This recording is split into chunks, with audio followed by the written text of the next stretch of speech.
All right, everyone, welcome to day 4, which also happens to be our first everyone remote day, our first Wednesday together. Our homework for today is packet page 20 to 21, which you can do after you watch the video.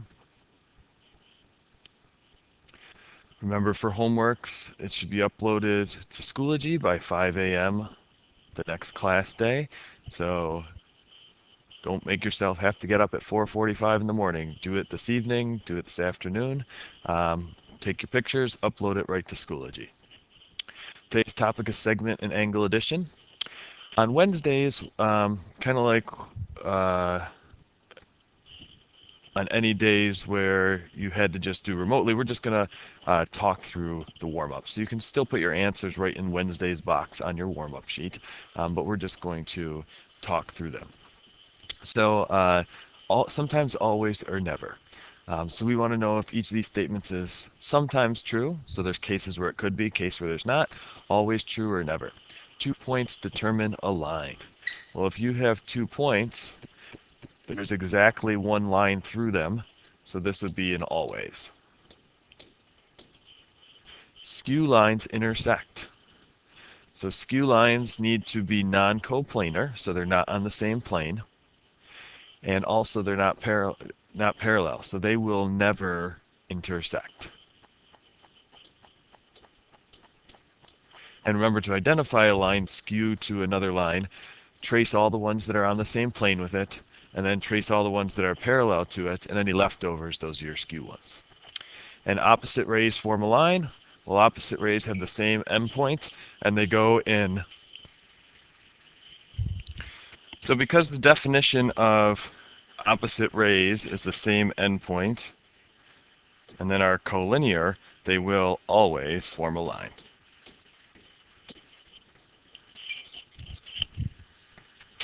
All right, so taking a look at your homework.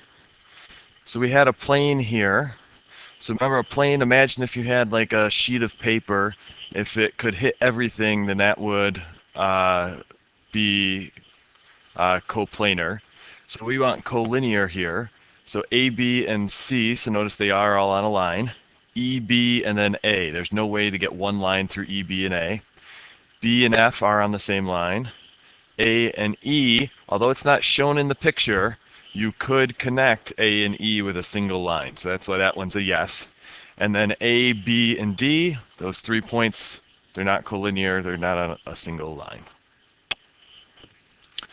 So we want to know coplanar, E, B, and F.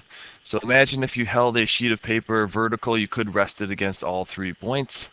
EC and ED. Well, they're laying on the plane Q that's shown there, so that's why that's a yes. F, A, B, and C. So again, if you held a sheet of paper, you could have it go through that up and down line and also through AC at the same time. Think of it as like cutting through the plane that's there.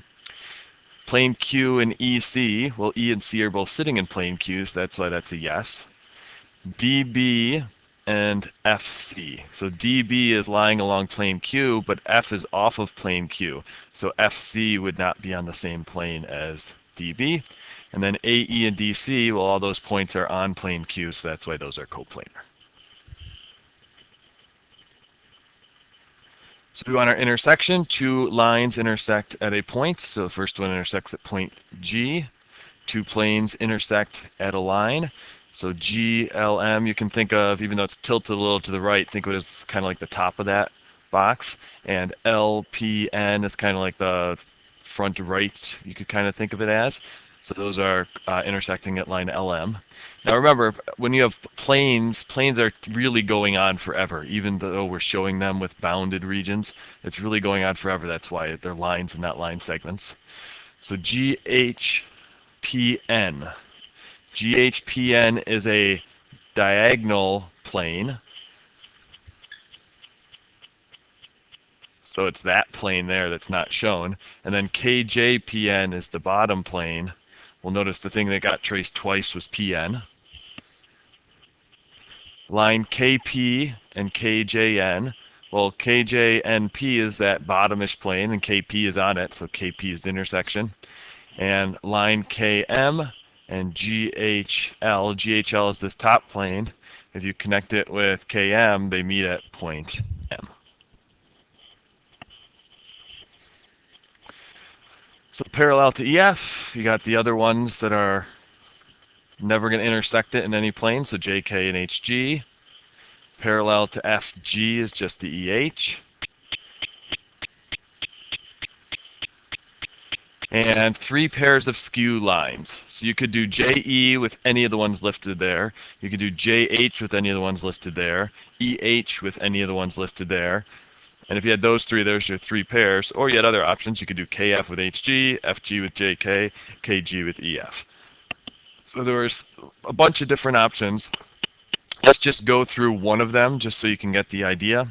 So say we wanted to do skew with JE. So here's JE right here. So trace all of the ones that are on the same plane as JE. So there's that. And then on this back plane, we have those. And then also trace any ones that are parallel to it. Well, the parallel also happens to just be the FK. So our remaining ones, the HG, the FG, and the KG, are all the ones that could be skew with JE. So if you do that tracing, it makes it a bit easier. So name plane P in another way. So you've got to name it with at least 3 points that are on it. So DBA, ABD, any order is fine. So planes P and Q should intersect at a line. They're intersecting at AB. D, A, and B are on the same plane. C, A, and B are on the same plane, but they can't also be on the same plane as D and C at the same time. There's no way to do a sheet of paper that would go through all 4 of those points. E and C are collinear because any 2 points, even in 3 dimensions, you can connect with a single line. And AB is sitting on plane Q, so that is coplanar.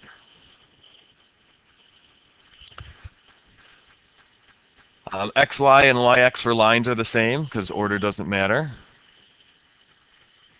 If they are collinear, AB and AC have to be opposite rays. Okay, if they didn't say collinear, then we didn't know there could be some angle there.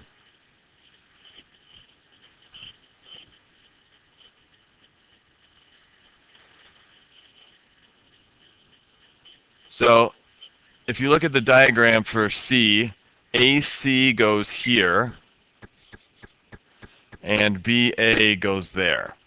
Union means everything that's accounted for between the 2. It is a complete line, but because there's overlap, they're not opposite rays there. In D, the endpoint matters with a ray, so XY is not the same as YX. Those are going opposite directions and don't even have the same endpoint. 2 endpoints for a ray don't necessarily mean a line. They could look kind of like an angle like that. And there's an example of PQ and PR. They're going the same direction, but they're not the exact same. Q and R don't have to be the same point. They just have to be the same direction. Parallel planes, we have there A and B. And then RS is planes B and C intersecting. EF, we need E, and then going in the same direction as F, so ray EG. E and D could be opposite with either EF for the ray or EG. And a ray opposite FG, you could either said FE or FD because they're both going in the opposite way. All right, we are going to be on page 16. And we're going to look at 2 new rules, and then we're going to practice those a bunch. So the segment addition postulate. So that says if you have collinear points and you have 2 segments, so 2 small parts, if you add them together, they should equal the length of the whole segment. So in other words, and I think you need to write this on top of the box there. If we take AB over on the right there plus BC, it should equal the whole thing AC. So it seems kind of logical. The small part plus the small part should equal the whole part. And that's called the segment addition postulate. And then we could carry it over to angles, similar idea. If you do a small angle plus the small angle and they're adjacent, then they should together add to the whole angle. So ABC, that top smaller angle, plus CBD, the bottom smaller angle, together add to give you ABD, the whole angle. And that's what we're going to work with today within problems. So when you're doing these problems, we want you to always justify your equation with geometry steps. So what is meant by that is if you set up an equation and it's using one of these postulates, I want you to write the postulate name next to it. So we'll show you an example with the first view. So in 1, C, A, T are collinear and A is between C and T. So if we draw that picture, C is maybe there, A is somewhere in between, and T is there. So notice it just says between. We don't know if it's exactly in the middle or not. So they tell us CA is 5.8. They tell us AT is 12.6, and we want to find CT. Well, CT is the whole thing. That should equal the small part plus the other small part. And the thing that we're using to set that up is the segment addition postulate. So that's what we need to write right next to it.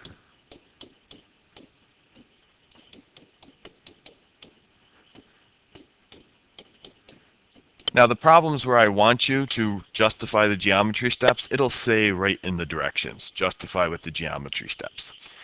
Now from there, we can just go ahead and add those together to get what CT is, and we should get 18.4. And we didn't have units or anything. If we had units, we would add those on.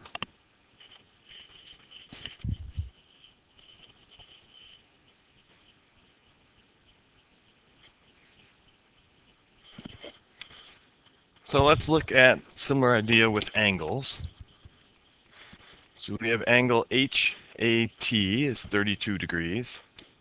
We have TAM is 104, and we want to find the whole thing HAM.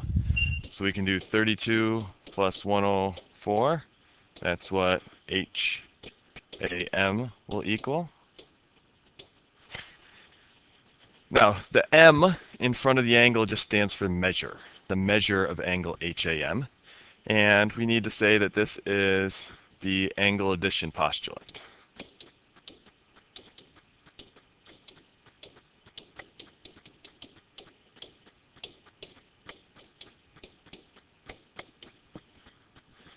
So if we add those together, we just get 136 degrees.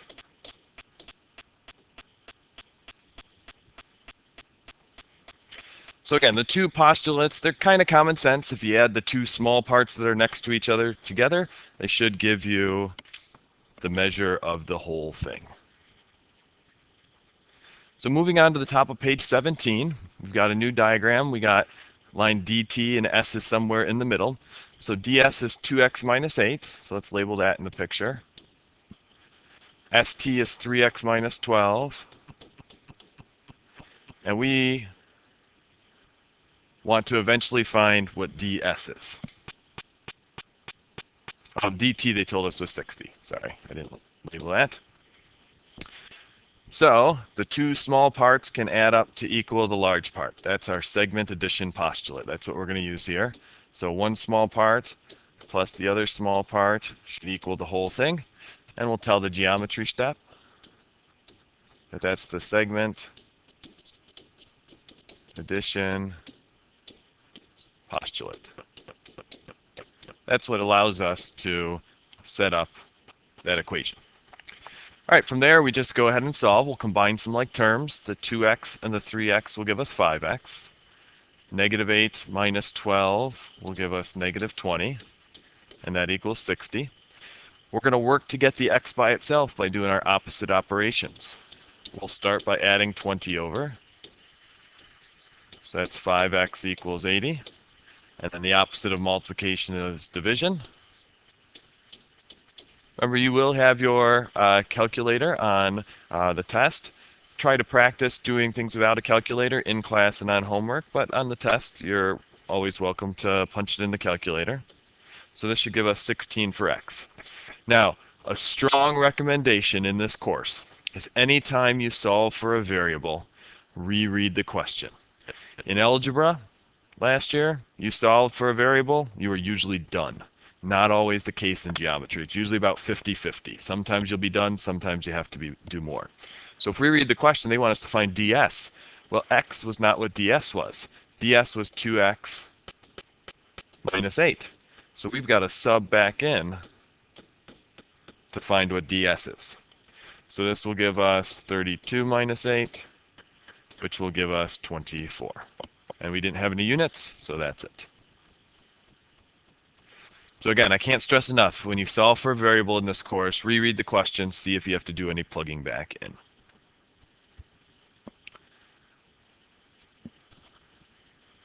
All right, so we've got AC now. The entire thing is 5x plus 9. AB, the one small part, is 3x plus 5. And then BC, the other small part, is 12. Well, we know the small part plus the other small part should equal the whole thing. So that allows us to set up an equation. 3x plus 5 plus the other small part of 12 is equal to 5x plus 9. And we'll tell what our geometry step was. We used the segment, addition,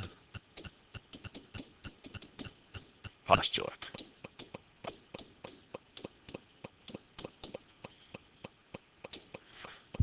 So we'll combine our like terms over here. 3x plus 17 equals 5x plus 9.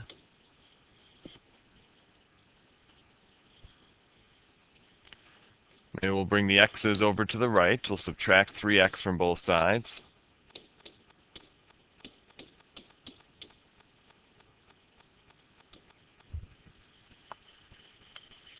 We want to try and get the x's alone, so we'll move the 9 over by subtracting it, doing our opposite operations.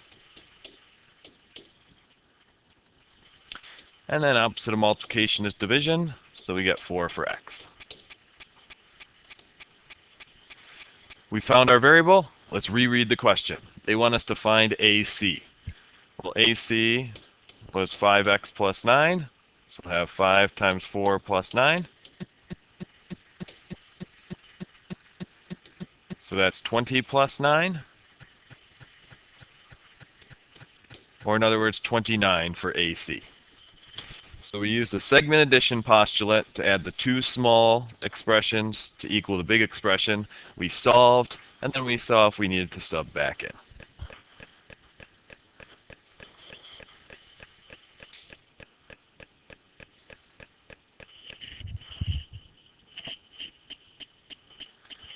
All right, moving on to number 5, which is on the top of page 18.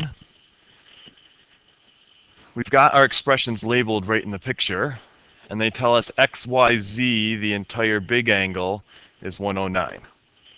So remember, we're going to do the small part plus the small part equals the big part. So we'll have 7x plus 4 plus 3x plus 5 equals the big part of 109. So this will be 10x plus 9 when we combine like terms equals 109.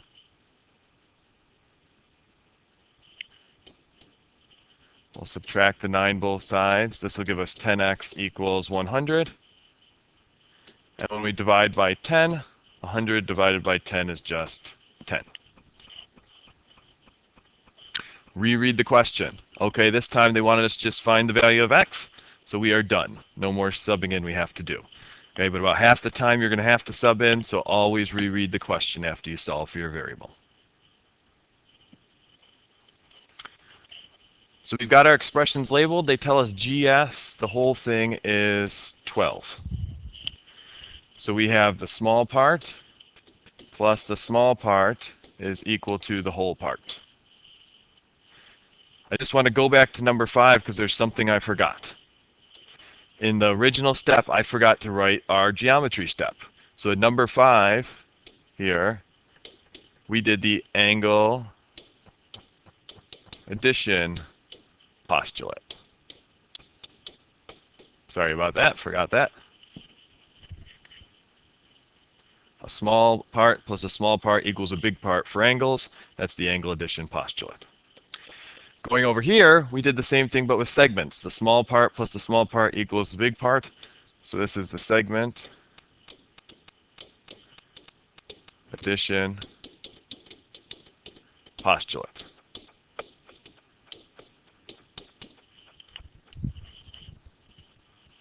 So this one should look a little different because we got an x squared now. Whenever you have a mixture of x's and x squared, you need to get everything on the same side so it's equal to 0. We like a positive x squared, so we'll subtract the 12 over to the other side. So this will give us x squared plus x minus 12 equals 0, because none of those are like terms. We want to multiply to the negative 12, and we want to add to the 1 that's in front of the x.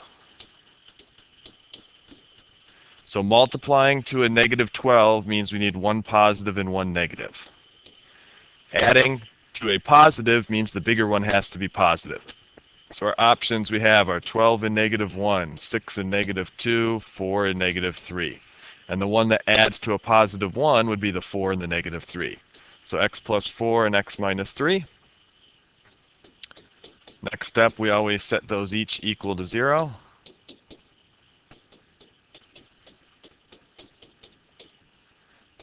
We'll add the 3 over, and we get x equals 3. Oops, this is a minus 4 here, sorry. X equals minus 4 on that one, and x equals 3. Now, when you have quadratics that you've solved and it's a geometry problem, meaning it represents some type of figure, it's a good idea to think about your answers, because sometimes one of them might not make sense. Well, let's think of this negative 4. Negative 4 squared gives us 16. Okay, it's logical to have a 16 there, but then this other segment is saying negative 4. Well, it's not logical to have a segment length that is negative, so we would want to reject this answer.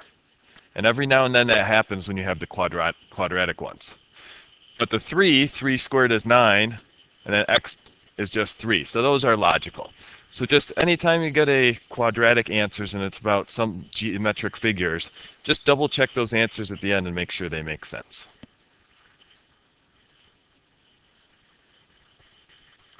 All right, last one. We've got expressions for the small parts, and they tell us that CT is x plus 17. So we've got segments. We're going to do small part plus small part equals whole, doing our segment addition postulate.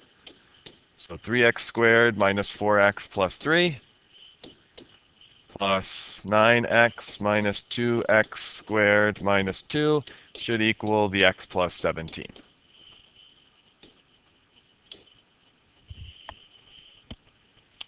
On the left, we can combine like terms. We've got 3x squared minus 2x squared, so that's going to give us x squared. We've got negative 4x and 9x, that'll give us 5x. And you've got the 3 and negative 2, so that gives us plus 1.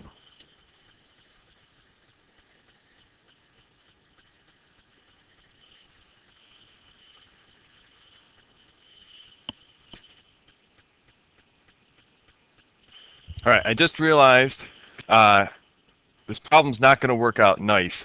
So what I want to do, change this 17 to a 13.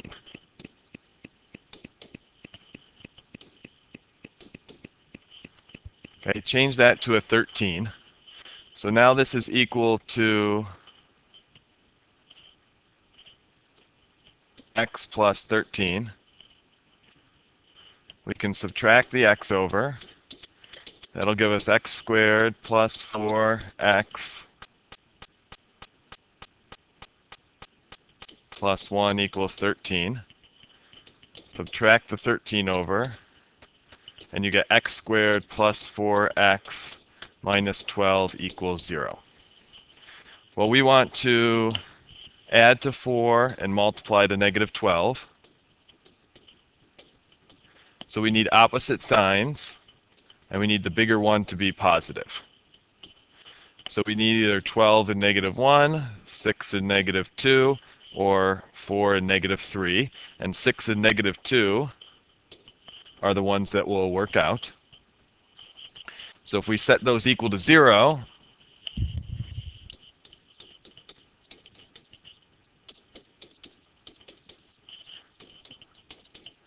we get x equals negative 6,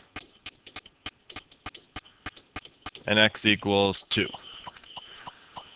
Well, let's see if those answers make sense, -6 and 2. Well, it looks like they would be okay in CT, because -6 plus 13 is a positive and 2 plus 13 is a positive. Okay, over here, if we did -6 squared is 36.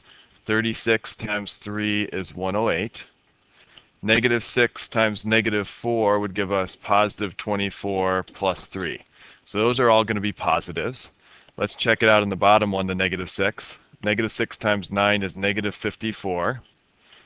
-6 squared is 36 times a -2. You get -72 and -2.